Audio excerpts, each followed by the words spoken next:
marginal activity on Friday, 0.1% appreciation. I mean, that's essentially zero. It didn't move anywhere. So we're still down for the year. It's a new month. We're going to see how we trade this month. We've been August and so on. So let's see how things go today when trading resumes.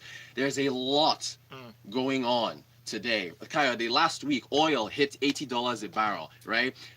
Monday, as of yesterday, it reached 84. So that's a good thing. That's a good thing. It's a well on one side it's a good thing, right? So what's going on? It's supply side disruptions with Iran. November the 4th, U.S. sanctions on Iran from pulling out of the Iran nuclear agreement are going to take effect, and so you're looking at about 1.3 to 1.5 million barrels per day of Iranian oil that is going to be taken off the market. So there's concerns with traders across the world. They're like, okay, can Saudi Arabia and Russia step up and cover this supply gap from the Iranian sanctions? Trump, of course, has been pushing for them to do that. They're saying, no, we cannot. So there's speculation that oil could possibly reach $100 a barrel this year. I don't know if that's possible. If that would be great news for us. That is good for us, right? It's good for our revenues, right?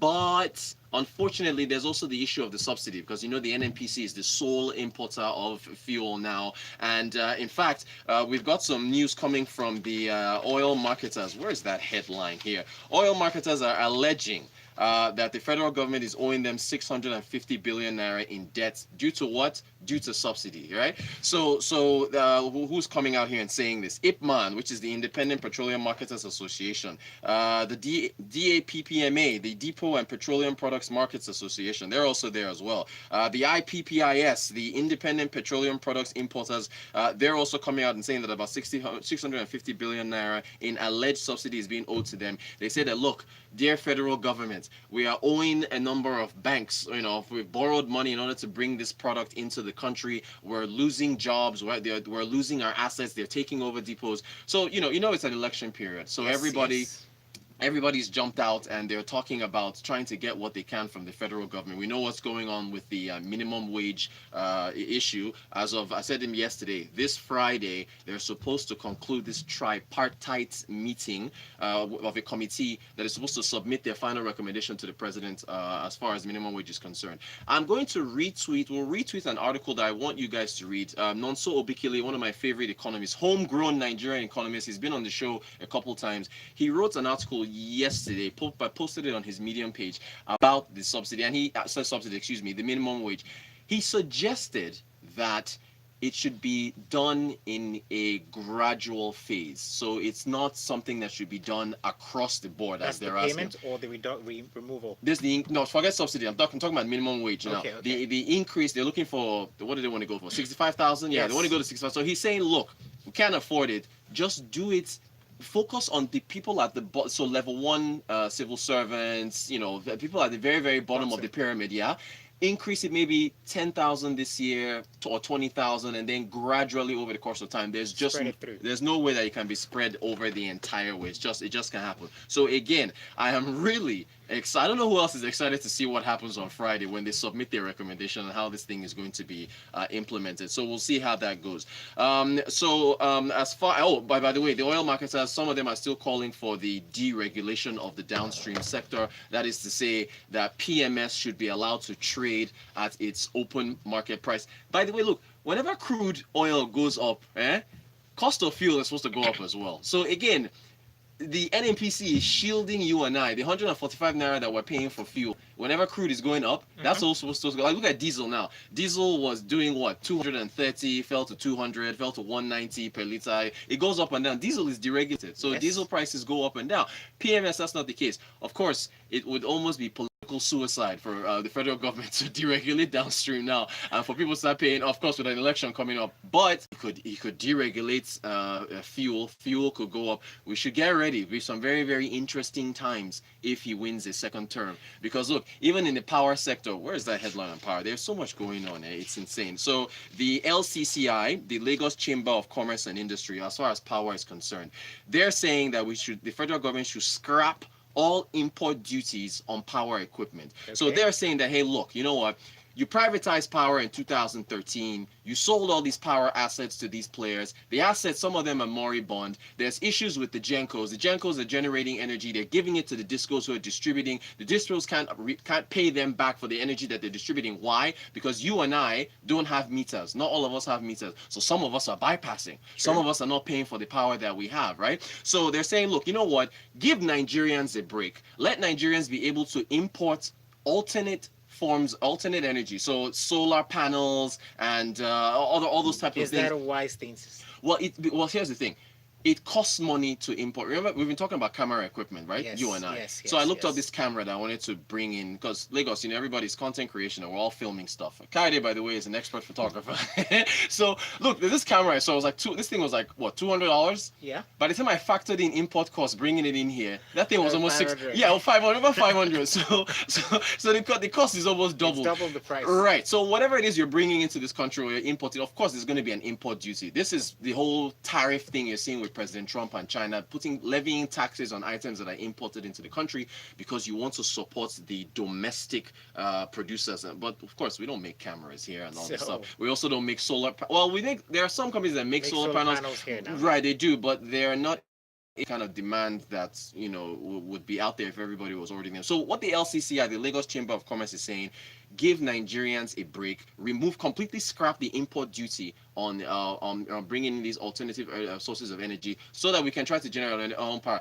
It's not that easy. We have a customs department, we've got ports. You can't just scrap import duties. Where is government going to get revenue from that? So what they can do, instead of completely removing it, they can reduce the import duty. So, and that's generally, so like it's not a power item, but the camera we're talking about now, instead of me paying over $500 for it, you pay maybe $350. Maybe $350. So reduce it, not just completely scrap it. But of course, with the revenue crunch that the federal government is facing now, I cannot see any import duties being completely removed at all. Messages? Yes, this one here from Binga Kamu says, subsidies and oil go together in Nigeria. The government is sane enough to recognize that the electoral damage subsidy removal will cause them. Exactly, that's what I'm saying. It's political suicide. If you look, Ghana is paying 350 naira per liter. Angola is about that much. If you look around sub-Saharan Africa, a lot of these other countries, paying less. We're paying 145. So if they remove that subsidy, it's double overnight. Imagine the spillover cost to transportation of food. It would be inflation. It would be tough. This one says, but I thought by now all our refineries should be working. It's a shame we are still talking about importing the product of crude. Okay, that's Chidi. Chidi, are you being sarcastic about all the refineries working? The refineries are definitely, they are not working. Port Harcourt, Warri, what's the other one? Kaduna, they're not, they're totally not working. There was a plan, but yeah. There was a plan, but that's not going through. Okay, you guys, real quick, only got about 50 seconds. MTN, if you go, there's a picture I tweeted on the Smooth FM handle. MTN is saying they might scrap Nigeria, the IPO, that is the initial public offering. They plan to list their shares here because of all the turmoil that they've gone through with the fines. MTN's market cap, they've lost about $5 billion on the Johannesburg Stock Exchange with everything that's gone on, because people were very nervous. Oh, Nigeria is hitting you with a fine for taxes and so on. They started selling their stock, so they lost that much. That $5 billion in market cap that MTN lost on the Johannesburg Stock Exchange, that's 50% of the money the government was looking for them. So they said that you should bring back the $8 billion that was repatriated in dividends overseas, plus pay another $2 billion in back taxes. That's $10 billion. So just on that news alone in the fine, they lost 50% of that. So now what MTN is saying is that, look, Nigeria, I don't think I can come and list my shares on your exchange, because right now it's probably not a good time with all the negative perceptions around our brand. We might not make as much money. So we'll see how that goes. That's the MTN CEO. He was on Bloomberg talking about that. But that's where we are now. There's so much other news. Melania Trump is coming to Africa. Yes, she is. She's visiting Ghana. Look, the show is over. We run out of time. But let's see now. She's visiting Ghana. She's visiting Kenya. She's visiting, I think, Djibouti. She's not visiting Nigeria, okay? President Clinton came to Ghana during his time. President Bush came to Ghana during his time in office. President Obama came to Ghana during his time. Are we surprised about this? What's in Ghana that we don't have? Why don't they ever come here? I don't understand. What's so attractive about the Ghanaian economy that every one of these U.S. admin people keep going to Ghana? I don't get it. I don't get it. It's quite odd. Wait. We still have more time, do we? Have okay. Look at me trying to rush and say. Okay, so let's talk about this. What's going on?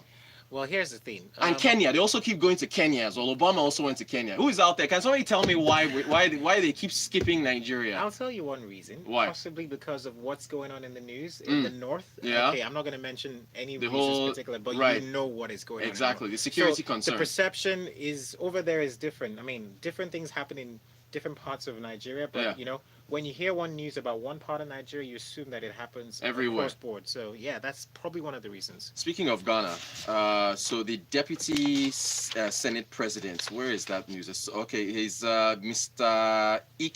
Ekweremadu. So he says that Ghana will soon reopen 400 Nigerian-owned shops. Apparently, back in August, the Ministry of Trade over in Ghana shut down 400 Nigerian-owned shops because of apparently their licenses had expired over there, so they shut them down. So the deputy president of the Senate, Mr. Ekweremadu, he said he's spoken to his colleague over there over in Ghana. Here's the quote: "I spoke with the regional minister of Ashanti, Ghana, my brother and former deputy at ECOWAS Parliament, Simon Osei Mensah, about the pains that the Nigerian business community in the Ashanti region of Ghana has gone through over the sealing off of those shops." So he's saying that I don't know if this is election stuff that they're going through here. You know how it is, all right? You know how it is when election season. All of a sudden, deputy Senate president is gonna pop up and say that he's reopening these shops in Ghana. We'll see whether that happens or not. Oh, look at all these messages. All right, let's go ahead. A lot of them. Let's see. This one says there's so much pressure on the Nigerian worker. We gather suggestions being made that fees in universities should be increased to over 250,000, Hey. 50,000, etc. From all angles, workers are being squeezed. Thank you, Benga. And wages are not rising in addition to that. So it's still the same wages that are paying all those higher fees. This one from Dapo says the issue of power is more about trust. The citizens have been through a lot, and first give us power, then you can increase. Dapo tariff. is chicken and egg. You have to pay for the power in order for him to give it to you. It's so hard. I feel for the government on that hand. He says this one said from Ego says Rotus, can a presidential speech affect the market? And then labor is open to negotiate, but 18K is a no. So 18K is too low, true. But Ego, where's the money going to come from? The money has to come from somewhere. Listen, please, you guys should read Nonso's article. I'm going to post it.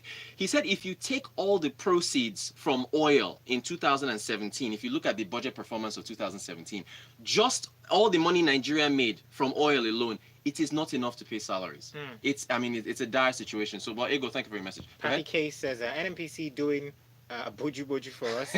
Sole importer, my foot. If they are indeed sole importer, why owe 650 billion? Thank you. That's some good math, and which is the reason why they are saying the importers are saying that they owe them subsidy. Steve says fix the refineries and take off subsidies. MTN will be foolish to leave To list on the exchange. Okay. That fixed the refineries. We've been telling them to do it forever. They haven't been doing it. All right. Wow. This one says, hello guys. Yes, oil prices are going up, but it seems you guys are not considering President Trump's address at the UN General Assembly last week, where he bashed OPEC for allowing oil prices to go up and expressing the desire to have a slump in oil prices. If President Trump is able to have this way with OPEC, as he always has, then we just might be back to square one in no distant future here in Nigeria, especially now that the recession is staring us in the face yet again. Great job you're doing, Jibs from Lagos. Thank you for that. Thank you for that message. We have so many more. We're not able to get to all of them, guys. I should have stopped talking earlier so we could have read all these messages. Guys, thank you so much for your messages. Remember, you are our actual analyst guests on this show. You, the listeners of this program. So thank you for your messages. We'll be back. I think what we'll do is try and read the rest of these messages tomorrow. Yes. Yeah. We should try and do that. Guys, Okay. thank you. Still so much news I didn't get to, so we'll see how that goes following the week. All right, Lagos. Don't forget, great programming still comes your way. Freshly Pressed comes up at 7:30.